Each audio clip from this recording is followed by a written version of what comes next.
Philadelphia 76ers coach Brett Brown likes to say a playoff series doesn't really start until both teams get punched in the mouth. If that's true, then we've got ourselves a series in the Western Conference semifinals, because the Pelicans laid a heavyweight beating on the Warriors in Game 3 to cut Golden State's series lead to 2-1. The final score was 119-100. Somehow it wasn't even that close, at least not in the second half, when New Orleans took a 6-point lead as high as 25 with the familiar desperation of team whose season was on the line. The Warriors, meanwhile, played like it was a throwaway game in January. They were outshot, outdefended, out-executed, outpaced. If the Warriors have a flaw, it's that they simply don't show up all the time. They get sloppy and apathetic, which isn't all that uncommon for a team that's pretty much cruised to this point in the playoffs and has had as much collective success as they have over the last 3 years. But it kills you all the same. Just look at the effort, or lack of effort, Stephen Curry and Kevin Durant put forth on this early defensive possession as Jrue Holiday gets a wide-open three. That, obviously, is just way too easy, and it set the tone for the entire game.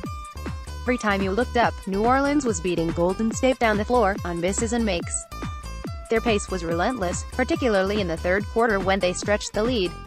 Keeping the game in transition led to open looks from three in early offense. It led to Anthony Davis establishing early, deep post position. When possessions did settle into half-court sets, the Pelicans got so many easy layups and dunks through wide-open lanes out of basic screen actions. Exhibit A and B, it wasn't all Golden State laying down, however. The Pelicans were making their own plays as much as the Warriors were giving them up. Let's not lose sight of that. Davis was a monster with 33 points and 18 boards. You see the guy making those passes in the above clip. That's Rajon Rondo, if you didn't know, and he's back to playing like a star. Who dropped 21 assists. Controlled the whole floor.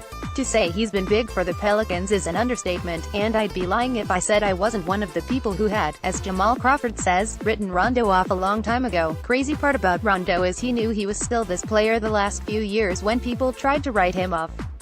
He stayed true to the game, and now he's in the right situation painting pictures again. Big time respect, Jamal Crawford, at JCrossover, May 5, 2018. I'll admit, I never thought that at this stage of Rondo's career, when he's had so many stretches on so many teams where he hardly looked worthy of starter minutes, that a second-round playoff team's success would be so inextricably linked to him.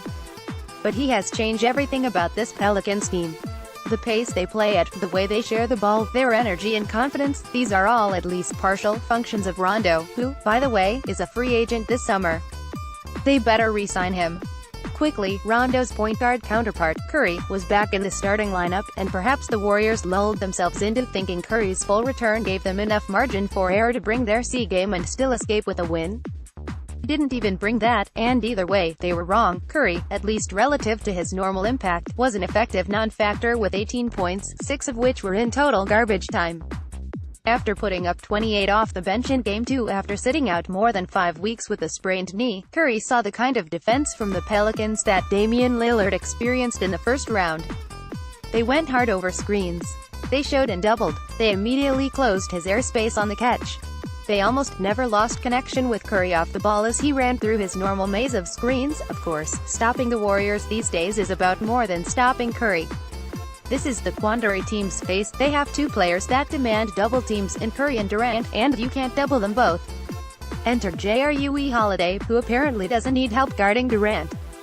You're never going to shut Durant down completely, but Holiday held him to a pretty inefficient 22 points on 1 of 6 from 3. Yes, Holiday gives up a good 6 or 7 inches to Durant, but he's so strong and athletic that he can stay in front of Durant and muscle him off his spots. Holiday is making Durant work, plain and simple. Nothing easy. Durant is feeling Holiday, and you better believe Durant isn't used to someone so aggressively, and effectively, the space he typically controls. Check out Holiday stuffing Durant's jumper to ignite the break that ends in one of those aforementioned three-pointers in early offense. These playoffs have opened a lot of eyes, including my own, to just how good Holiday is. I think everyone who's followed the NBA knew he was a good player, but if he was always this kind of legitimate go-to scorer, if he's always been a guy who can get his own buckets from all 3 levels, then forgive me. I simply wasn't paying attention.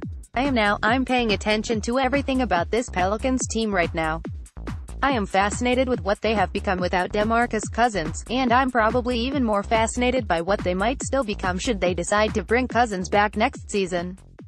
That's another discussion for another day, I suppose. For now, the Pelicans are back in this series versus the Warriors. Can they ultimately win it? Let's not go there. Every playoff win, or loss, doesn't have to be looked at through the prism of ultimate predictions. Each game is its own. This was a good one for New Orleans. Now let's tune in Sunday for Game 4 and see if it can get another win and at least make this thing super interesting heading back to Oakland, and we'll go from there.